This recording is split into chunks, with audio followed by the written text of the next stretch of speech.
ಬಾಗಲಕೋಟೆ ಜಿಲ್ಲೆ ಜಮಖಂಡಿ ನಗರದ ಐತಿಹಾಸಿಕ ಪೋಲೋ ಮೈದಾನದ ಆವರಣದಲ್ಲಿ ನಡೆದ ಉಪವಿಭಾಗ ಮಟ್ಟದಲ್ಲಿ ಈ ಕಾರ್ಯಕ್ರಮ ಬಾಗಲಕೋಟೆ ಜಿಲ್ಲಾ ಪೊಲೀಸ್ ಜಮಖಂಡಿ ಉಪವಿಭಾಗ ಜಮಖಂಡಿ ಶಹರ್ ಪೊಲೀಸ್ ಠಾಣೆ ವತಿಯಿಂದ ಅಂತಾರಾಷ್ಟ್ರೀಯ ದಿನಾಂಕ 30/6/2026ರಂದು ಈ ಅಂತಾರಾಷ್ಟ್ರೀಯ ಮಾದಕ ದ್ರವ್ಯ ಸೇವನೆ ಮತ್ತು ಅಕ್ರಮ ಸಾಧನೆ ವಿರೋಧಿ ದಿನದ ಮುಕ್ತಗೊಳಿಸುವ ವಿಭಾಗದ ವತಿಯಿಂದ ಜಮಖಂಡಿ ಶಹರ್ ಪೊಲೀಸ್ ಠಾಣೆ ಹಮ್ಮಿಕೊಂಡಿರುವ ಮಾದಕ ದ್ರವ್ಯ ವಿರೋಧಿ ಜಾಗೃತಿ ಅಭಿಯಾನಕ್ಕೆ ಸಂಪೂರ್ಣ ಬೆಂಬಲ ನೀಡುವುದಾಗಿ ಪೊಲೀಸ್ ಇಲಾಖೆ ತಿಳಿಸಿದರು.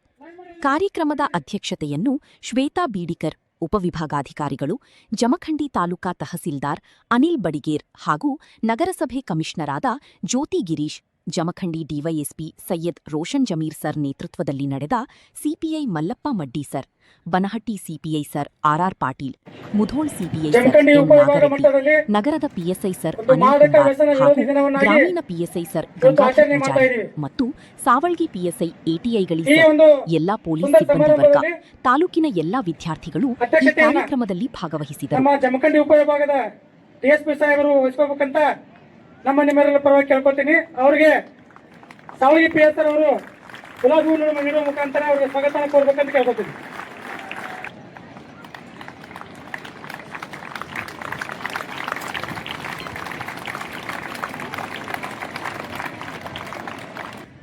ಕಪಿತಾ ಸರ್ ಬಂದಿದ್ದಾರೆ, ಅವ್ರಿಗೂ ಕೂಡ ಈ ಸಭೆಗೆ ಸ್ವಾಗತವನ್ನು ಕೋರ್ತೇನೆ. ಅವ್ರಿಗೆ ಗ್ರಾಮೀಣ ಪಿಎಸ್ಆರ್ ಅವರು ಗುಲಾಬಿ ಹೂ ನೀಡುವ ಮುಖಾಂತರ ಸ್ವಾಗತ.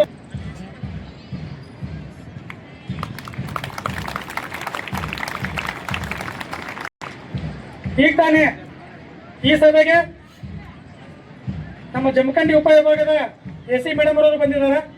ಅವ್ರಿಗೂ ಕೂಡ ನಮ್ಮ ನಿಮ್ಮೆಲ್ಲರ ಪರವಾಗಿ ಸ್ವಾಗತವನ್ನು ಕೋರ್ತಾ ಅವ್ರಿಗೆ ಬಾಗೋಜಿ ಮೇಡಮ್ ಅವರು ಗುಲಾಬಿ ಹೂ ನೀಡುವ ಮುಖಾಂತರ ಸ್ವಾಗತವನ್ನು ಕೋರ್ಬೇಕಂತ ಕೇಳ್ಕೊಳ್ತೇನೆ.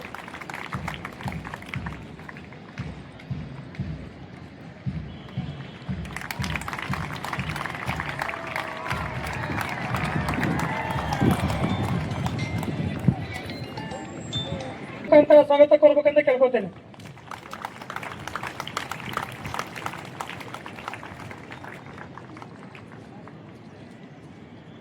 ಅದೇ ರೀತಿಯಲ್ಲಿ ನಮ್ಮ ಜಮಖಂಡಿ ವೃತ್ತದ ಸಿಪಿಐ ಸಾಹೇಬರು ಕೂಡ ಆಗಮಿಸಿದ್ದಾರೆ. ಅವ್ರಿಗೂ ಕೂಡ ಕೇರಳ ಪೊಲೀಸ್ ಠಾಣೆ ಪಿಎಸ್ಆರ್ ಅವರು ಗುಲಾಬಿ ಹೂ ನೀಡುವ ಮುಖಾಂತರ ಸ್ವಾಗತ ಕೋರ್ಬೇಕಂತ ಕೇಳ್ಕೊತೇನೆ.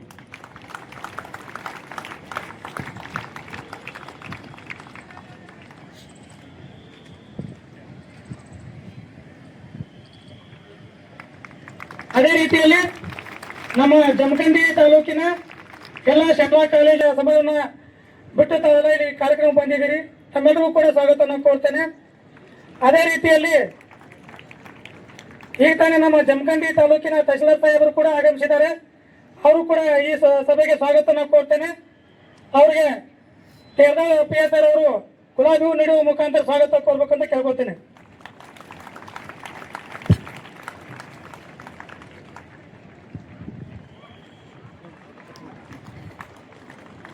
ಅದೇ ರೀತಿಯಲ್ಲಿ ಈ ಸಭೆಗೆ ಒಂದು ಮೆರಗನ್ನು ವೆಚ್ಚಿಸಲಿಕ್ಕೆ ಕೂಡ ಬಂದಿದ್ದಾರೆ. ಅವ್ರಿಗೂ ಕೂಡ ನಮ್ಮ ಜಮಖಂಡಿ ಉಪವಿಭಾಗದ ಪರವಾಗಿ ಅವ್ರಿಗೂ ಕೂಡ ಸ್ವಾಗತವನ್ನು ಕೋರ್ತೇನೆ. ವೇದಿಕೆಯಲ್ಲಿ ಆಸೀನರಾಗಿರ್ತಕ್ಕಂತಹ ಮಾನ್ಯ ಎಸಿ ಮೇಡಮ್ ರವರೇ ಹಾಗೂ ಡಿವೈಎಸ್ಪಿ ಸರ್ ಅವರೇ, ಜೊತೆಗೆ ಸಿಪಿಐ ಅವರೇ, ನಮ್ಮ ಕಮಿಷನರ್ ಅವರೇ ಹಾಗೂ ಮುದ್ದು ವಿದ್ಯಾರ್ಥಿಗಳೇ, ಇವತ್ತಿನ ದಿನ ಯುವಕರು ತಮ್ಮ ವಿದ್ಯಾಭ್ಯಾಸವನ್ನ ಚೆನ್ನಾಗಿ ಮಾಡುವ ಮೂಲಕ ಭಾರತದ ಭಾವಿ ಪ್ರಜೆಗಳು ತಾವೆಲ್ಲರೂ ಭಾರತ ನಿರ್ಮಾಣದಲ್ಲಿ ಪ್ರಮುಖ ಪಾತ್ರವನ್ನ ವಹಿಸಬೇಕಾಗಿದೆ. ಆದರೆ ಇತ್ತೀಚಿನ ದಿನಗಳಲ್ಲಿ ಬದಲಾದ ಜಗತ್ತಿನಲ್ಲಿ ಈ ಮಾದಕ ವಸ್ತುಗಳು ಇಂತಹ ದುಶ್ಚಟಗಳಿಗೆ ಬಲಿಯಾಗುವ ಮೂಲಕ ನಮ್ಮ ಯುವಕರು ತಪ್ಪು ದಾರಿಯನ್ನ ಹಿಡಿಯುವ ಮೂಲಕ ಸಮಾಜಘಾತುಕ ಚಟುವಟಿಕೆಗಳಲ್ಲಿ ತೊಡಗತಕ್ಕಂಥದ್ದು ಬಹಳಷ್ಟು ಕಡೆ ನಾವು ಕಾಣ್ತಾ ಇದ್ದೇವೆ.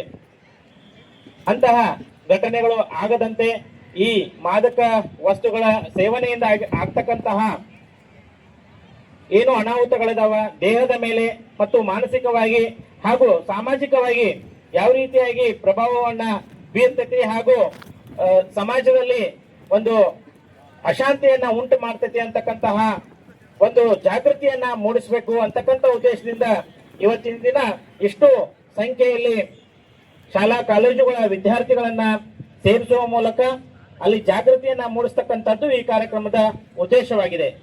ಇದನ್ನ ನಮ್ಮ ಆರೋಗ್ಯ ಇಲಾಖೆ ಆಗಿರ್ಬೋದು, ಪೊಲೀಸ್ ಇಲಾಖೆ ಆಗಿರ್ಬೋದು, ಇನ್ನಿತರ ಇಲಾಖೆಗಳ ಸಹಯೋಗದೊಳಗೆ ಇಂತಹ ಕಾರ್ಯಕ್ರಮಗಳನ್ನ ಶಾಲಾ ಕಾಲೇಜುಗಳ ಮಟ್ಟದಲ್ಲಿ ನಾವು ನಡೆಸ್ತೇವೆ. ಆದರೆ ಇವತ್ತಿನ ದಿನ ಈ ಒಂದು ಅಗಾಧವಾದ ಏನು ಯುವಕರ ಒಂದು ಸಮ್ಮುಖದಲ್ಲಿ ಇವತ್ತಿನ ದಿನ ಈ ಜಾಗೃತಿ ಕಾರ್ಯಕ್ರಮವನ್ನ ಆಯೋಜಿಸಿದ್ದೇವೆ. ತಾವೆಲ್ಲರೂ ಕೂಡ ಅದರ ಒಂದು ಮಹತ್ವವನ್ನ ಅರಿಬೇಕು ಹಾಗೂ ತಾವುಗಳು ಅಷ್ಟೇ ಪಾಲನೆ ಮಾಡಿದ ತಮ್ಮ ಮದ್ಯಪಾನ ಆಗಿರ್ಬೋದು, ಧೂಮ್ರಪಾನ ಆಗಿರ್ಬೋದು, ಇಂತಹ ವಸ್ತುಗಳ ಸೇವನೆಯಿಂದ ನಮ್ಮ ಮಾನಸಿಕವಾಗಿ ಮತ್ತು ದೈಹಿಕವಾಗಿ ಏನೆಲ್ಲ ಪರಿಣಾಮಗಳು ಬೀರ್ತಾವು ಅಂತಕ್ಕಂಥದ್ದನ್ನ ತಾವೆಲ್ಲ ಅರಿತುಕೊಳ್ಬೇಕು. ಇಂತಹ ಒಂದು ಕುಟುಂಬದಲ್ಲಿ ಒಬ್ಬನೇ ಇಂತಹ ಮಾದಕ ವ್ಯಸನಿ ಇದ್ರೂ ಕೂಡ ಆ ಕುಟುಂಬದ ಸಾಮಾಜಿಕ ಮತ್ತು ಆರ್ಥಿಕವಾಗಿರ್ಬೋದು, ಮಾನಸಿಕವಾಗಿರ್ಬೋದು ಅವರ ಕುಟುಂಬ ನೆಲಕ್ಕಸ್ತಕ್ಕಂತಹ ಪರಿಸ್ಥಿತಿ ನಿರ್ಮಾಣ ಆಕೈತಿ ಮತ್ತು ಸಮಾಜದಲ್ಲಿ ತಮ್ಮ ಒಂದು ಮೌಲ್ಯವನ್ನ ಕಳೆದುಕೊಳ್ತಕ್ಕಂಥದ್ದು ಆಗ್ತೈತಿ. ಅಂತಹ ಉದ್ದೇಶಕ್ಕಾಗಿ ಜಾಗೃತಿಯನ್ನ ಮೂಡಿಸ್ಲಿಕ್ಕೆ ಈ ಒಂದು ಅಭಿಯಾನವನ್ನ ಆಯೋಜಿಸಿದ್ದು. ಇದರಲ್ಲಿ ತಾವೆಲ್ಲರೂ ಕೂಡ ಸಕ್ರಿಯವಾಗಿ ಭಾಗವಹಿಸಿರಿ ಹಾಗೂ ಭವ್ಯ ಆರೋಗ್ಯಕರವಾದ ಭಾರತವನ್ನ ನಿರ್ಮಾಣ ಮಾಡುವಲ್ಲಿ ತಮ್ಮ ಪಾತ್ರವನ್ನ ವಹಿಸಿ ಅಂತ ಹೇಳ್ತಾ ನನ್ನ ಮಾತು ಮುಗಿಸ್ತೇನೆ. ನಮಸ್ಕಾರ. ಎಲ್ಲ ನನ್ನ ಮೆಚ್ಚಿನ ವಿದ್ಯಾರ್ಥಿಗಳೇ, ಇವತ್ತಿನ ದಿವಸ ನಾವು ಮಾದಕ ವ್ಯಸನ ವಿರೋಧಿ ಹಾಗೂ ಜಾಗೃತಿ ಸಮಿತಿ ಈ ಒಂದು ಆಂಟಿ ಡ್ರಗ್ಸ್ ಡೇ ಅಂತ ಮಾಡ್ತಾ ಇದ್ದಾರೆ. ಯಾಕೆ ಅಷ್ಟು ತೀಕ್ಷ್ಣವಾಗಿ ಬೆಳೆದ್ಬಿಟ್ಟಿದೇನಾ ಇದನ್ನು? ಏನು ಈಗೆಲ್ಲ ಮೊದ್ಲೇನ್ ಮಾಡ್ತಾ ಇದ್ರು, ಮದ್ಯ ವ್ಯಸನಿಗಳಿಗೆ ಒಂದು ಬಿಡಿಸೋ ಒಂದು ಕೆಲಸ ಮಾಡ್ತಾ ಇದ್ರು. ಈಗ ಮಾದಕ ವ್ಯಸನಿಗಳನ್ನು ಕೂಡ ಬಿಡಿಸುವಂತ ಕೆಲಸನ ಈಗ ಇನಿಷಿಯೇಟ್ ಆಗ್ತಾ ಇದೆ. ನಿಮಗೆಲ್ಲರಿಗೂ ಗೊತ್ತಿದೆ, ಮದ್ಯ ಇವಾಗ ಎಲ್ಲಾ ಕಡೆ ಸಿಗ್ತಾ ಇದೆ, ಆದ್ರೆ ಮಾದಕ ಸಿಗ್ತಾ ಇಲ್ಲ. ಆದ್ರೆ ಇದು ಆಕ್ಟ್ ಅಂಡರ್ ಅಡಿಯಲ್ಲಿ ಇದು ಬಹಳ ಡೇಂಜರಸ್ ಅಂತ ಗೊತ್ತಿದ್ರು ಕೂಡ ಬಳಕೆ ಮಾಡ್ತಾ ಇದ್ದಾರೆ. ಇದೇನಾಗಿದೆ, ನಾಗ್ಲೇ ತಹಸೀಲ್ದಾರ್ ಸಾಹೇಬ್ರು ಹೇಳಿದ್ರು, ಇದೇನಾಗುತ್ತೆ, ಒಂದು ಫ್ಯಾಮಿಲಿಯಲ್ಲಿ ಒಬ್ರನ್ನ ಒಂದು ಸಿಂಗಲ್ ಪರ್ಸನ್ ಕನ್ಸ್ಯೂಮ್ ಮಾಡ್ತಾ ಇದ್ರೆ ಅದು total family financially, physically, mentally. ಯಾಕಂದ್ರೆ ತಂದೆ ತಾಯಿಗಳಿಗೆ ವಿಷಯ ಗೊತ್ತಾಯಿದ್ರೆ ಹೊರಗಡೆ ತನ್ನ ಮಗ ಇದು ಮಾದಕ ವ್ಯಸನಿ ಆಗಿದ್ದಾನೆ ಅಂದ್ರೆ ಸಮಾಜದಲ್ಲಿ ಕೆಟ್ಟ ಹೆಸರು, ಅವನು ಬೇರೆ ಬೇರೆ ರೀತಿಯಾದ ಚಟುವಟಿಕೆ ಮಾಡ್ತಿರ್ತಾನೆ. ಅವನು ಆಕ್ಚುಲಿ ಒಳ್ಳೆಯವನೇ ಆಗಿರ್ತಾನೆ, ಬಟ್ ಮಾದಕ ವ್ಯಸನ ಆದಾಗ ಆಕ್ಟಿವಿಟೀಸ್ ಬಹಳ ಚೇಂಜ್ ಆಗುತ್ತೆ. ಅದಿಲ್ಲದೆ ಅವನು ತಡ್ಕೊಳಕ್ ಆಗ್ತಾ ಇರೋದಿಲ್ಲ, ಬಿಹೇವ್ ಮಾಡೋದು ಬಹಳ ಚೇಂಜ್ ಆಗ್ತಾ ಇರುತ್ತೆ. ಇವತ್ತು police department and health department ನವರು ಯಾಕೆ ಮಕ್ಕಳು ಇನ್ ದಿ ಸೆನ್ಸ್ ನೀವೆಲ್ಲ ಈಗ ಮುಂದೆ ಅಡಲ್ಟ್ಸ್ ಆಗೋ ಒಂದು ಸ್ಟೇಜ್ ಅಲ್ಲಿ ಇರೋರು. ಇವತ್ತು 90% ಎಲ್ಲ ಯೂತ್ಸ್ ಯಾರು ಡ್ರಗ್ಸ್ ಅಡಕ್ಟ್ ಆಗಿದಾರೋ ಅವರೆಲ್ಲ ಯೂತ್ಸ್ ಇದ್ದಾರೆ. ನಿಮಗೆ ಯಾರಿಗೂ ಕೂಡ ಗೊತ್ತಾಗೋದಿಲ್ಲ. By one R the other way ಯಾರೋ ಒಬ್ಬನ ಇರ್ತಾನೆ, ಅವನೊಂದು ಪರಿಚಯ, ಅವನ ಜೊತೆ ಒಳ್ಳೆ ಸ್ನೇಹ, ಅದು ಏನಾಗುತ್ತೆ, ಆ ಸ್ನೇಹದಿಂದ ಇನ್ನೊಂದು ಡ್ರಗ್ಸ್ ಒಬ್ಬ ಅಡಿಕ್ಟ್ ಆಗಿದ್ದ ಅಂದ್ರೆ ಇನ್ನೊಬ್ಬರನ್ನು ಕೂಡ ಅದೇ ರೀತಿಯಾಗಿ ಕರ್ಕೊಂಡು ಹೋಗುತ್ತೆ. ಈ ನಿಟ್ಟಿನಲ್ಲಿ ಇವತ್ತು ಒಂದು ಒಳ್ಳೆ ಪ್ರೋಗ್ರಾಮ್ ನ ಆರ್ಗನೈಸ್ ಮಾಡಿದ್ದಾರೆ. ಈ ಪ್ರೋಗ್ರಾಮ್ ಏನಿದೆ, ನಾನು ಇದನ್ನ ಡೀಟೇಲ್ಸ್ ನಾನು ಈಗ ಹೇಳಕ್ ಹೋದ್ರೆ ನಿಮ್ಗೆ DSP ಸಾಹೇಬ್ರು ಹೇಳೋದು ಮುಗಿದೋಗುತ್ತೆ. ಇದ್ರದ ಉದ್ದೇಶ ಏನು, ಈ ಬುಕ್ಲೆಟ್ಸ್ ಮಾಡಿದ್ದಾರೆ, ನಿಮ್ಮ ಸ್ಕೂಲ್ಗಳು ಕಾಲೇಜ್ಗಳಲ್ಲಿ ಒಂದು QR ಕೋಡ್ ತರ್ತಾ ಇದ್ದಾರೆ. ಅದರದ ಮುಂದಿನ ಉದ್ದೇಶ ಏನಿದೆ ನಾನು ನಮ್ಮ DSP ಸಾಹೇಬ್ರ ಮುಂದೆ ತಿಳಿಸ್ತಾರೆ. ತಮ್ಮೆಲ್ಲರೂ ಕೂಡ ಮತ್ತೆ ವಿನಂತಿ ಮಾಡ್ತೇನೆ, ಜಮಖಂಡಿ ನಗರ ಒಳ್ಳೆ ಊರು, ನೀವು ಈ ಊರಲ್ಲಿ ಇದು ಬರದೇ ರೀತಿ ನೋಡ್ಕೋಬೇಕು. ಮಕ್ಕಳು ಯಾರು ಸ್ಟೂಡೆಂಟ್ಸ್ ಏನಿದ್ದೀರಿ, ಈ ಒಬ್ರು ಸ್ಟಾರ್ಟ್ ಆದ್ರೆ ಅಂದ್ರೆ ಎಲ್ಲರಿಗೂ ಕೂಡ ಒಬ್ರಿಂದ ಇನ್ನೊಬ್ರಿಗೆ ಅದು ಬೆಳ್ಕೊಂತ ಹೋಗುತ್ತೆ. ಯಾಕಂದ್ರೆ ಸ್ನೇಹದಿಂದ ಇನ್ನೊಂದು ಸ್ನೇಹವಾಗಿ ಇದು ಬೆಳೀತಾ ಹೋಗುತ್ತೆ. ಹಾಗಾಗಿ ಜಮಖಂಡಿ ನಗರದಲ್ಲಿ ಇರೋ ಸ್ಟೂಡೆಂಟ್ಸ್ ಯಾರು ಕೂಡ ಇದಕ್ಕೆ ಅಡಿಕ್ಟ್ ಆಗಬಾರ್ದು ಅಂತ ಕೇಳ್ತಾ ಒಂದೆರಡು ಮಾತು ಮುಗಿಸ್ತೇನೆ. ಈಗ ಈ ಮಾದಕ ವ್ಯಸನ ವಿರೋಧಿ ದಿನದ ಅಂಗವಾಗಿ ತಮ್ಗೆಲ್ಲರಿಗೂ ಕೂಡ ನಮ್ಮ ಜಮಖಂಡಿ CPI ಸಾಹೇಬರು ಪ್ರಮಾಣ ವಚನವನ್ನು ಬೋಧಿಸ್ತಾರೆ. ತಾವೆಲ್ಲರೂ ಕೂಡ ಪ್ರಮಾಣವನ್ನು ತೆಗೆದುಕೊಳ್ಳಬೇಕಾಗಿ ವಿನಂತಿ. ಪ್ರತಿಜ್ಞೆ ಮಾಡುವುದೇನೆಂದರೆ, ಮಾದಕ ದ್ರವ್ಯಗಳು ನನ್ನ ಆರೋಗ್ಯ, ಶಿಕ್ಷಣ, ಭವಿಷ್ಯ ಹಾಗೂ ಸಮಾಜಕ್ಕೆ ಹಾನಿಕಾರಕ ಎಂಬುದನ್ನು ಅರಿತು ನಾನು ಯಾವುದೇ ರೀತಿಯ ಮಾದಕ ದ್ರವ್ಯಗಳನ್ನು ಸೇವಿಸುವುದಿಲ್ಲ. ನನ್ನ ಸ್ನೇಹಿತರು ಮತ್ತು ಕುಟುಂಬದ ಸದಸ್ಯರನ್ನು ಸಹ ಮಾದಕ ದ್ರವ್ಯಗಳಿಂದ ದೂರವಿಡಲು ಪ್ರೇರೇಪಿಸುತ್ತೇನೆ. ಕಾನೂನು ಬಾಹಿರ ಮಾದಕ ವಸ್ತುಗಳ ಮಾರಾಟ, ಸಾಗಾಟ ಅಥವಾ ಬಳಕೆಗೆ ಯಾವುದೇ ರೀತಿಯ ಬೆಂಬಲ ನೀಡುವುದಿಲ್ಲ. ಮಾದಕ ದ್ರವ್ಯಗಳ ಕುರಿತು ಜನರಲ್ಲಿ ಜಾಗೃತಿ ಮೂಡಿಸಲು ಸಹಕರಿಸುತ್ತೇನೆ. ಮಾದಕ ವಸ್ತು ಮುಕ್ತ ಶಾಲೆ, ಸಮಾಜ ಮತ್ತು ಉತ್ತಮ ಭಾರತ ನಿರ್ಮಾಣಕ್ಕೆ ನನ್ನ ಸಂಪೂರ್ಣ ಸಹಕಾರವನ್ನು ನೀಡುತ್ತೇನೆ. ಮಾದಕ ದ್ರವ್ಯಗಳಿಗೆ ಇಲ್ಲ ಎನ್ನಿ, ಆರೋಗ್ಯಕರ ಜೀವನಕ್ಕೆ ಹೌದು ಎನ್ನಿ. ಜೈ ಹಿಂದ್, ಜೈ ಹಿಂದ್, ಜೈ ಹಿಂದ್. Thank you. ವರಿಷ್ಠಾಧಿಕಾರಿಗಳು, ಜಮಖಂಡಿ ಉಪವಿಭಾಗ ಹಾಗೂ ಪೊಲೀಸ್ ಇಲಾಖೆಯ ಉಪವಿಭಾಗದ ಎಲ್ಲ ಸಿಪಿಐಗಳು, PSIಗಳು ವೇದಿಕೆಯಲ್ಲಿದ್ದಾರೆ. ಎಲ್ಲರಿಗೂ ನಮಸ್ಕಾರ. ಅತ್ಯಂತ ವಿಶೇಷವಾದಂತಹ ಕಾರ್ಯಕ್ರಮವನ್ನ ಇವತ್ತು ಪೊಲೀಸ್ ಇಲಾಖೆಯಿಂದ ಜರುಗ್ತಾ ಇದೆ. ನಮಗೆ ನಿಮಗೆ ಎಲ್ಲರಿಗೂ ಗೊತ್ತಿರೋ ಹಾಗೆ ಮಾದಕ ದ್ರವ್ಯ ಅನ್ನೋದು, ಮಾದಕ ವ್ಯಸನಿಗಳು ನಿಮ್ಮೆಲ್ಲರಿಗೂ ಗೊತ್ತದ. ಮನೆ ಒಳಗೆ ನಮ್ಮ ಎಲ್ಲ ಮಧ್ಯಮ ವರ್ಗದ ಕುಟುಂಬದಲ್ಲಿ ಈ ಒಂದು ವಿಷಯವನ್ನ ನಾವು ಯಾವಾಗ್ಲೂ ಫೇಸ್ ಮಾಡ್ಕೊಂತಿರ್ತೀವಿ. ನಮ್ಮ ಅಜ್ಜ ಇರ್ಬೋದು, ತಂದೆ ಇರ್ಬೋದು, ಅವ್ರು ಕುಡಿದು ಬರೋದು, ಯಾವುದೋ ಒಂದು ಅಕ್ಕಪಕ್ಕದ ಸಂಸಾರಗಳು ಹಾಳಾಗ್ತಿರೋದು, ಬಡತನ ಇರೋದು, ಆ ವಿಷಯವಾಗಿ ಮನೆಯಲ್ಲಿ ಜಗಳ ಆಗೋದು, ಮಕ್ಕಳು ಅಭ್ಯಾಸ ಮಾಡ್ಲಾರ್ದೆ ಹಂಗೆ ಮಾಡೋದು, ಇದನ್ನೆಲ್ಲ ಆಲ್ಮೋಸ್ಟ್ ಇಲ್ಲಿರುವಂತಹ ಎಲ್ಲ ವಿದ್ಯಾರ್ಥಿನಿಯರು ಫೇಸ್ ಮಾಡಿರಿ. ಹೌದಾ? ಕೇಳುವಂತ ನಂಗ ಹೌದಾ?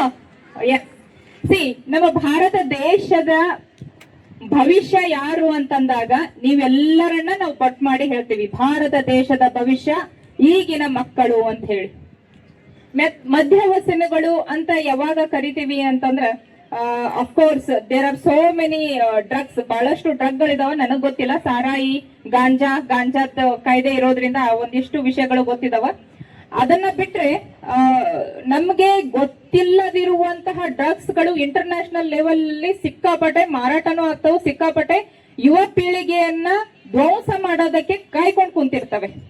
ಈಗ ನಮ್ಮ ಭವಿಷ್ಯವನ್ನ, ನಮ್ಮ ಭಾರತ ದೇಶದ ಭವಿಷ್ಯವನ್ನ, ನಮ್ಮ ಕರ್ನಾಟಕ ರಾಜ್ಯದ ಭವಿಷ್ಯವನ್ನ ನಿರ್ಮಾಣ ಮಾಡುವಂತದ್ದೆಲ್ಲ ನಮ್ಮೆಲ್ಲರದು ಜವಾಬ್ದಾರಿ. ಹೌದಾ? ಅದನ್ನ ಹೆಂಗ್ ಮಾಡ್ಬೇಕು? ನಾನು ಕರೆಕ್ಟ್ ಆಗಿರ್ಬೇಕು. ನೀವೀಗ ಪ್ರತಿಜ್ಞೆ ಮಾಡಿದ್ರಿ, ನಾನು ಯಾವುದೇ ಕಾರಣಕ್ಕೂ ಮುಂದಿನ ನನ್ನ ಜೀವನದಲ್ಲಿ ಮದ್ಯವ್ಯಸನಿ ಆಗೋದಿಲ್ಲ. ಯಾರಾದ್ರೂ ಆಗ್ಲಿಕ್ಕತ್ತಿದ್ರಂದ್ರೆ ಅವರನ್ನ ಅದರಿಂದ ಹೊರ ತೆಗೆದುಕೊಂಡು ಬರುವಂತಹ ಕೆಲಸವನ್ನ ಮಾಡ್ತೇನೆ. ನನ್ನ ಜೀವನವನ್ನ ಅತ್ಯಂತ ಆರೋಗ್ಯಯುತವಾಗಿ ನಾನು ರೂಪಿಸ್ಕೊಂತೇನೆ ಅಂತ ಹೇಳಿ ನೀವೆಲ್ಲ ಪ್ರಮಾಣ ವಚನ ಮಾಡಿದ್ರಿ.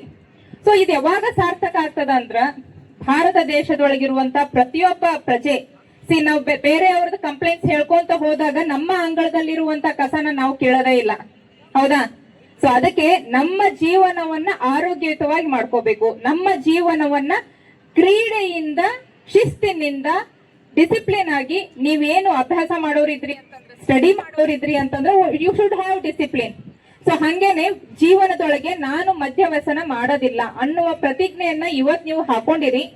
ಅದರ ಪ್ರಕಾರ ನೀವು ನಿಮ್ಮ ಮನಸ್ಸನ್ನ ಡಿಸ್ಟ್ರಾಕ್ಟ್ ಆಗ್ಲಾರ್ದಂಗೆ ನೋಡ್ಕೋಬೇಕು. ಈಗ ನಮ್ಮ ಸ್ಟ್ಯಾಟಿಸ್ಟಿಕ್ ಹೇಳೋ ಪ್ರಕಾರ 10ನೇ ವಯಸ್ಸಿನಿಂದ 17ನೇ ವಯಸ್ಸಿನವರೆಗೂ, ಅಂದ್ರೆ ನೀವೇನಿಲ್ಲೆಲ್ಲ ಸೇರಿರಲ್ಲ, ಈ ವಯಸ್ಸೊಳಗೆ ಭಾರತದಲ್ಲಿ ಸುಮಾರು ಮದ್ಯವನ್ನ ಕುಡಿಯುವಂತಹ ಮಕ್ಕಳು 30 ಲಕ್ಷದ ತನಕ ಸಿಗ್ತಾರಂತೆ. ಗಾಂಜಾ ಸೇವನೆ ಮಾಡುವಂತಹ ಮಕ್ಕಳು 10 ಲಕ್ಷದ ತನಕ ಸಿಗ್ತಾರಂತೆ. ಸೊ ಇನ್ನು 10ರಿಂದ 17 ಅಂದ್ರೆ ಅವ್ರ ಜೀವನಾನೇ ನೋಡಿಲ್ಲ, ದೇ ಸ್ಟಾರ್ಟೆಡ್ ಗಾಂಜಾ ಸೇವನೆ ಮಾಡೋದು, ಮತ್ ಬೇರೆ ಬೇರೆ ಯಾವ್ಯಾವ ಇದ್ದಾವ, ಮದ್ಯ ಸೇವನೆ ಮಾಡೋದು, ಇವೆಲ್ಲವುಗಳನ್ನ ನಾವು ನೋಡ್ತೀವಿ.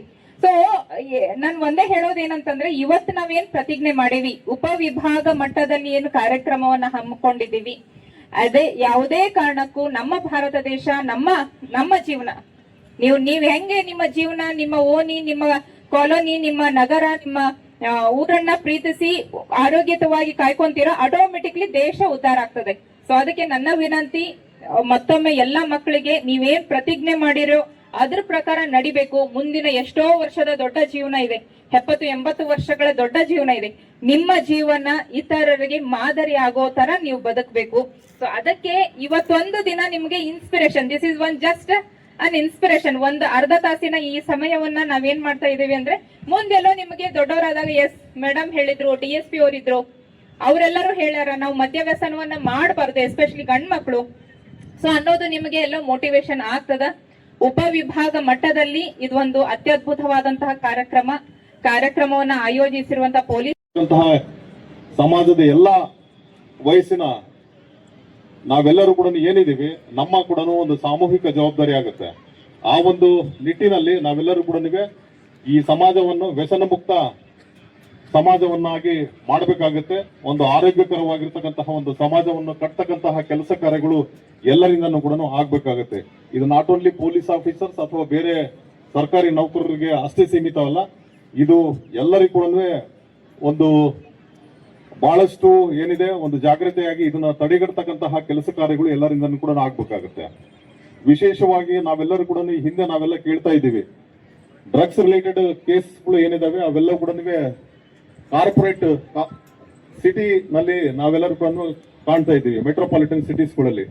ಇವತ್ತು ಕಳೆದ 2-3 ದಶಕಗಳ ಹಿಂದೆ ಯಾವುದೋ ಒಂದು ಪ್ರತಿಷ್ಠಿತ ಕಾಲೇಜಿನ ಕ್ಯಾಂಪಸ್ ಅಲ್ಲಿ ಡ್ರಗ್ಸ್ ಸಿಗುತ್ತೆ ಎಂಬ ಒಂದು ಅಂಶವನ್ನು ನಾವೆಲ್ಲರೂ ಕೂಡ ಪತ್ರಿಕಾ ಮಾಧ್ಯಮಗಳಲ್ಲಿ ನಾವೆಲ್ಲ ಓದಿ ತಿಳಿತಾ ಇದ್ದೀವಿ.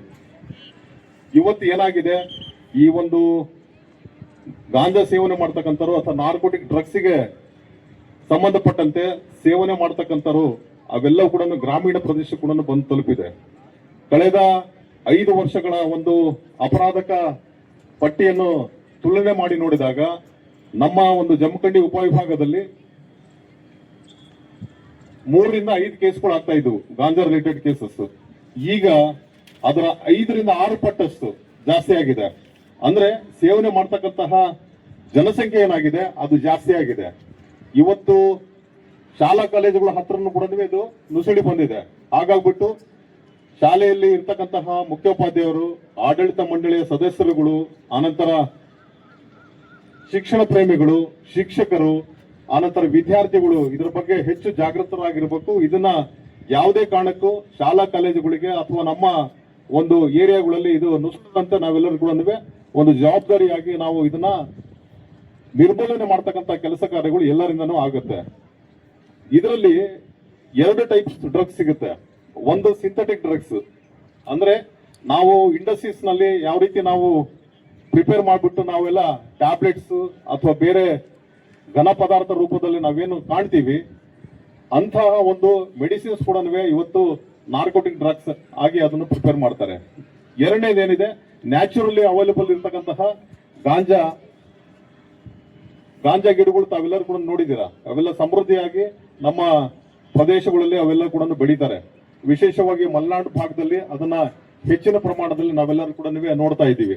ಇವತ್ತು ಏನಾಗಿದೆ, ಎಲ್ಲ ಊರೂರಲ್ಲಿ ಕೂಡ ಅವನ್ನ ಬೆಳೀತಕ್ಕಂತಹ ಕೆಲಸ ಕಾರ್ಯಗಳು ಆಗುತ್ತೆ. ಕೆಲವೊಬ್ಬರಿಗೆ ಗೊತ್ತಿಲ್ಲದೇನೆ ಅದನ್ನ ಮೆಡಿಸಿನ್ ಆಗಿ ಅದನ್ನ ಯೂಸ್ ಮಾಡ್ಲಿಕ್ಕೆ ದನಕರುಗಳಿಗೆ ಅಥವಾ ಕುರಿಗಳಿಗೆ ಹಾಕೊಳ್ತಾರೆ. ಬಟ್ ಇದು ಅಪರಾಧ. ಇದು ನಮಗೆ ದೇಶದ ಕಾನೂನು ಗೊತ್ತಿಲ್ಲ ಅಂದ್ರೆ ಅದನ್ನ ಯಾರು ಏನು ಮಾಡ್ಲಿಕ್ಕೆ ಆಗಲ್ಲ, ಅದು ಅವ್ರ ತಪ್ಪದು. ಹಾಗಾಗ್ಬಿಟ್ಟು ಯಾರು ಕೂಡ ನಿಮ್ಮ ಊರಿನಲ್ಲಿ ಆಗ್ಲಿ ಅಥವಾ ನಿಮ್ಮ ಪ್ರದೇಶದಲ್ಲೇ ಆಗ್ಲಿ ಅಥವಾ ನಿಮ್ಮ ಶಾಲಾ ಕಾಲೇಜುಗಳ ಬಳಿ ಆಗ್ಲಿ ಯಾರು ಕೂಡ ಇದನ್ನ ಗಾಂಜಾ ಸೇವನೆ ಮಾಡಬಾರದು, ಮಾರಾಟ ಮಾಡಬಾರದು. ಇದು ಒಂದು ಅಪರಾಧಿಕ ಕೃತ್ಯ. ಹಾಗಾಗ್ಬಿಟ್ಟು ಇದರಲ್ಲಿ ಏನು ಮರ್ಡರಿಗೆ ಏನು ಸಜೆ ಇದೆ, ಲೈಫ್ ಇಂಪ್ರಿಸನ್ಮೆಂಟ್, ಇದರಲ್ಲಿ 20 ವರ್ಷಗಳ ಕಾಲ ಸಜೆ ಇದೆ. ಇದರಲ್ಲಿ ಎಷ್ಟಿದೆ? 20 ವರ್ಷ ಇದೆ. ಇದು ಒಂದ್ಸರಿ ಇದರಲ್ಲಿ ಕನ್ವಿಕ್ಷನ್ ಆಯ್ತಂದ್ರೆ 20 ವರ್ಷಗಳ ಸಜೆ ಇದೆ. ಹಾಗಾಗ್ಬಿಟ್ಟು ಇದನ್ನ ನಾವೆಲ್ಲರೂ ಕೂಡ ಇದ್ರದ್ದು ಗರಿಷ್ಠ ಪ್ರಮಾಣ ಏನಿದೆ, ಇದ್ರದ್ದು ಒಂದು ಕನ್ವಿಕ್ಷನ್, ಇದನ್ನ ಏನು ಇಂಪ್ರಿಸನ್ಮೆಂಟ್ ಇದು, ಅದನ್ನ ನಾವು ಅರ್ಥ ಮಾಡ್ಕೊಳ್ಬೇಕಾಗತ್ತೆ. ಹಾಗಾಗ್ಬಿಟ್ಟು ಇದನ್ನ ತಾವೆಲ್ಲರೂ ಕೂಡ ಸಾಮೂಹಿಕವಾಗಿ ಇದನ್ನ ನಿರ್ಮೂಲನೆ ಮಾಡ್ತಕ್ಕಂತ ಕೆಲಸ ಕಾರ್ಯಗಳು ಮಾಡಬೇಕು. ನಾವು ಇದನ್ನ ತಡೆಗಟ್ಟಲಿಕ್ಕೆ ಸಾಕಷ್ಟು ಕಾರ್ಯಕ್ರಮಗಳನ್ನು ನಾವೆಲ್ಲರೂ ಕೂಡ ಈಗಾಗಲೇ ಹಮ್ಮಿಕೊಂಡಿದ್ದೀವಿ. ಎಲ್ಲ ಪೂರ್ತಿ ನಮ್ಮ ಉಪವಿಭಾಗದ ಎಲ್ಲಾ ಶಾಲಾ ಕಾಲೇಜುಗಳಲ್ಲಿ ನಾವು ಈ ಒಂದು ನಿರ್ಮೂಲನೆ ಮಾಡಲಿಕ್ಕೆ, ಮಾದಕ ವಸ್ತುಗಳನ್ನು ನಿರ್ಮೂಲನೆ ಮಾಡಲಿಕ್ಕೆ ನಾವು ಒಂದು ಆಂಟಿ ಡ್ರಗ್ ಅವೇರ್ನೆಸ್ ಕಮಿಟಿನ ನಾವು ಫಾರ್ಮ್ ಮಾಡಿದ್ದೀವಿ. ಅದರಲ್ಲಿ ಒಂದು ಶಾಲೆಯ ಇಬ್ಬರು ಶಿಕ್ಷಕರು ಇರ್ತಾರೆ, ಆನಂತರ ವಿದ್ಯಾರ್ಥಿ ಪ್ರತಿನಿಧಿಗಳು ಕೂಡ 3 ಜನರನ್ನು ನಾವು ಆಯ್ಕೆ ಮಾಡ್ಕೊಳ್ತೀವಿ. ಆನಂತರ ಆಡಳಿತ ಮಂಡಳಿ ಸದಸ್ಯರು ಕೂಡ ಒಬ್ಬರು ಇರ್ತಾರೆ ಅದರಲ್ಲಿ. ಆನಂತರ ನಮ್ಮ ಒಬ್ಬ ಪೊಲೀಸ್ ಅಧಿಕಾರಿ ಕಾನ್ಸ್ಟೇಬಲ್ ಇಂದ ಹಿಡಿದ್ಬಿಟ್ಟು up to ASI PSI level ಅವರು ಕೂಡ ನಾವು ಎಲ್ಲ ನಾಮಿನೇಟ್ ಮಾಡಿದೀವಿ. ಅವರೆಲ್ಲರೂ ಕೂಡ ಇರ್ತಾರೆ. ಅದ್ರ ಜೊತೆಗೆ ಒಬ್ಬ ಮನೋವೈದ್ಯರು ಸಲಹೆಗಾರರನ್ನು ಕೂಡ ಈ ಒಂದು ಆಂಟಿ ಡ್ರಗ್ ಅವೇರ್ನೆಸ್ ಕಮಿಟಿನಲ್ಲಿ ನಾವು ಇವರೆಲ್ಲರೂ ಕೂಡ ಮೆಂಬರ್ಸ್ ಮಾಡ್ಕೊಂಡಿದ್ವಿ. ಇದರ ಉದ್ದೇಶ ಇಷ್ಟೇ, ಕ್ಯಾಂಪಸ್ ಆಮೇಲೆ ವಸತಿ ನಿಲಯಗಳಲ್ಲಿ ಏನಿದೆ ಈ ಮಾದಕ ದ್ರವ್ಯಗಳು ಬಳಕೆ ಅನಂತರ ಮಾದಕ ರಹಿತ ವಾತಾವರಣವನ್ನು ನಿರ್ಮಾಣ ಮಾಡಲಿಕ್ಕೆ ನಾವೆಲ್ಲರೂ ಕೂಡ ಕ್ರಮಗಳನ್ನ ಕೈಗೊಳ್ಬೇಕಾಗತ್ತೆ. ವಿಶೇಷವಾಗಿ ಮಕ್ಕಳಿಗೆ ಇದರ ಬಗ್ಗೆ ಜಾಗೃತಿ ಮೂಡಿಸ್ತಕ್ಕಂಥ ಕೆಲಸ ಕಾರ್ಯಗಳು ಕೂಡ ಈ ಒಂದು ಕಮಿಟಿ ಮಾಡುತ್ತೆ. ಆನಂತರ ಯಾರು ಶಂಕಿತ ವಿದ್ಯಾರ್ಥಿಗಳು ಯಾರು ಅದನ್ನ ಗಾಂಜಾ ಇದನ್ನು ಸೇವನೆ ಮಾಡ್ತಾರೆ ಅಥವಾ ನಾರ್ಕೋಟಿಕ್ ಡ್ರಗ್ಸ್ ನ ಸೇವನೆ ಮಾಡ್ತಾರೆ ಅವ್ರನ್ನ ಗುರುತಿಸ್ಬಿಟ್ಟು ಅವರಿಗೆ ಒಂದು ಸ್ಟ್ರೀಮ್ ಲೈನಿಗೆ ತರ್ತಕ್ಕಂತಹ ಕೆಲಸ ಕಾರ್ಯಗಳನ್ನ ನಾವೆಲ್ಲರೂ ಕೂಡ ಮಾಡ್ತೀವಿ. ಹಾಗಾಗ್ಬಿಟ್ಟು ಇದನ್ನ ನಮಗೆ ಇಂಪ್ರಿಸನ್ಮೆಂಟ್ ಅಥವಾ ಶಿಕ್ಷೆ ಆಗುತ್ತೆ ಎಂಬುದು ಒಂದು ನಿಮ್ಮ ಆತಂಕ ಬೇಡ. ನಮ್ಮ ಉದ್ದೇಶ ಇಷ್ಟೇ, ಯಾರು ಕನ್ಸ್ಯೂಮ್ ಮಾಡ್ತಾರೆ ಅವ್ರನ್ನ ಬಿಡಿಸ್ಬಿಟ್ಟು ಅವ್ರನ್ನ ಈ ಸೊಸೈಟಿನಲ್ಲಿ ಈ ಸಮಾಜದಲ್ಲಿ ಒಂದು ಸ್ಟ್ರೀಮ್ ಲೈನಿಗೆ ತರ್ತಕ್ಕಂತಹ ಒಂದು ಕೆಲಸ ಕಾರ್ಯಗಳನ್ನ ಪೊಲೀಸ್ ಇಲಾಖೆ ನಾವು ಮಾಡ್ತೀವಿ. ತಾವೆಲ್ಲರೂ ಕೂಡ ಇದಕ್ಕೆ ಒಂದು ಸಹಕಾರ ನೀಡಬೇಕು. ಅನಂತರ ನಿಮ್ಮಲ್ಲಿ ನಡೀತಕ್ಕಂಥ ಚಟುವಟಿಕೆಗಳು ಏನಿದಾವೆ ಇದಕ್ಕೆ ಸಂಬಂಧಪಟ್ಟಂತೆ ಅದನ್ನ ಸೂಕ್ತವಾಗಿ ಶಾಲೆಯ ಒಂದು ಮುಖ್ಯಸ್ಥರು, ಅನಂತರ ನಮ್ಮ ಪೊಲೀಸ್ ಅಧಿಕಾರಿಗಳು, ಅನಂತರ ಆಡಳಿತ ಮಂಡಳಿಯ ಸದಸ್ಯರು, ಶಿಕ್ಷಕರು, ವಿದ್ಯಾರ್ಥಿಗಳು ತಾವೆಲ್ಲರೂ ಕೂಡ ಸೇರ್ಬಿಟ್ಟು ಇದನ್ನ ಒಂದು ಮೇಲ್ವಿಚಾರಣೆ ಮಾಡಬೇಕು. ಅದನ್ನ ತಡೆಗಟ್ಟು ಮಾಡ್ತಕ್ಕಂತಹ ಕೆಲಸ ಕಾರ್ಯಗಳು ನಿಮ್ಮಿಂದ ಆಗ್ಬೇಕು. ಇದಕ್ಕೆ ಸಂಬಂಧಪಟ್ಟಂತೆ ನಾವು ಒಂದು QR ಕೋಡ್ ನಾವು ಕೊಟ್ಟಿದ್ದೀವಿ.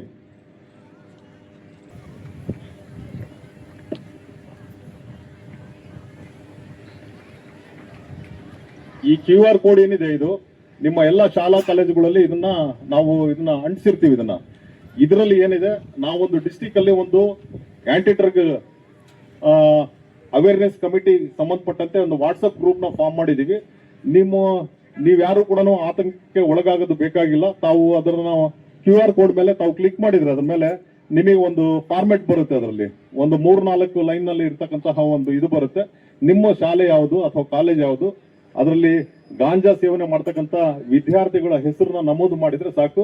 ನಿಮ್ಮ ಯಾರ ಹೆಸರನ್ನು ಕೂಡ ನಾವು ಪಬ್ಲಿಕ್ ಮಾಡಲ್ಲ. ನಿಮಗೆಲ್ಲ ಗೊತ್ತಿರಲಿ. ನಿಮಗೆ ನಾವೇನಾದ್ರೂ ಇನ್ಫಾರ್ಮೇಶನ್ ಕೊಟ್ರೆ ನಮ್ಮ ಹೆಸರಲ್ಲಿ ಬರುತ್ತೆ ಅಂತ ಬಿಟ್ಟು ನಾವು ಗೌಪ್ಯವಾಗಿ ನಿಮ್ಮ ಯಾರು ಇನ್ಫಾರ್ಮೇಶನ್ ಕೊಟ್ಟಿರ್ತಾರೆ ಅವರು ಹೆಸರುಗಳನ್ನ ನಾವೆಲ್ಲರೂ ಕೂಡ ಬಹಿರಂಗ ಪಡಿಸೋದಿಲ್ಲ. ತಾವೆಲ್ಲರೂ ಕೂಡ ಮುಂದೆ ಬಂದ್ಬಿಟ್ಟು ಯಾರು ಗಾಂಜಾ ಕನ್ಸ್ಯೂಮ್ ಮಾಡ್ತಾರೆ ಅಥವಾ ಅಲ್ಲಿ ಯಾರನ್ನ ಮಾರಾಟ ಮಾಡ್ತಾರೆ ಅವರ ಹೆಸರುಗಳನ್ನ ಹಾಕಿದ್ರೆ ನಾವು ಅದನ್ನ ಪ್ರಾಪರ್ ಆಗಿ ಎವ್ರಿ ಡೇ 24x7 ನಾವೆಲ್ಲರೂ ಕೂಡ ವಾಚ್ ಅಂಡ್ ವಾರ್ಡ್ ನಲ್ಲಿ ಇಟ್ಟಿರ್ತೀವಿ. ತಾವು ಮುಂದೆ ಬಂದ್ಬಿಟ್ಟು ತಮಗೆ ಗೊತ್ತಿರತಕ್ಕಂಥ ಇನ್ಫಾರ್ಮೇಶನ್ಸ್ ಏನಿದೆ ಅದನ್ನ ಪ್ರಾಪರ್ ಆಗಿ ಅದನ್ನ ನೀವೆಲ್ಲರೂ ಕೂಡ ಹಾಕ್ಬೇಕಾಗತ್ತೆ. ಇಷ್ಟು ನೀವು ಮಾಡ್ಬೇಕಾಗತ್ತೆ. ನಿಮ್ಮಲ್ಲಿ ನಾನು ಹೇಳೋದು ಇಷ್ಟೇ, ಈ ಗಾಂಜಾ ಅನಂತರ ನಾರ್ಕೋಟಿಕ್ ಡ್ರಗ್ಸ್ ಏನಿದೆ ತಾವೆಲ್ಲರೂ ಕೂಡ ಈ ಸ್ಲಮ್ ಏರಿಯಾಗಳಲ್ಲಿ ಬಹಳಷ್ಟು ಸಂಖ್ಯೆಯಲ್ಲಿ ನಾವೆಲ್ಲರೂ ಕೂಡ ಕಾಣ್ತೀವಿ. ಯಾಕಂದ್ರೆ ನಾವು ವಾಸ ಮಾಡ್ತಕ್ಕಂಥ ಪ್ರದೇಶ ಏನಿದೆ ಅದು ಆರೋಗ್ಯಕರವಾಗಿರ್ಬೇಕು. ಯಾವಾಗ ನಮ್ಮ ಮನಸ್ಸಿನ ಮೇಲೆ ಪರಿಣಾಮ ಬೀರುತ್ತಂದ್ರೆ ಯಾರೋ ಒಂದು 4-5 ಜನ ಗಾಂಜಾ ಸೇವನೆ ಮಾಡ್ತಾ ಇದ್ರೆ ನಾನು ಕೂಡ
ಮುಗಿಸ್ತಾ ಹೋಗ್ಬೇಕಂತ ಕೇಳ್ಕೊಡ್ತೀವಿ. Thank you very much.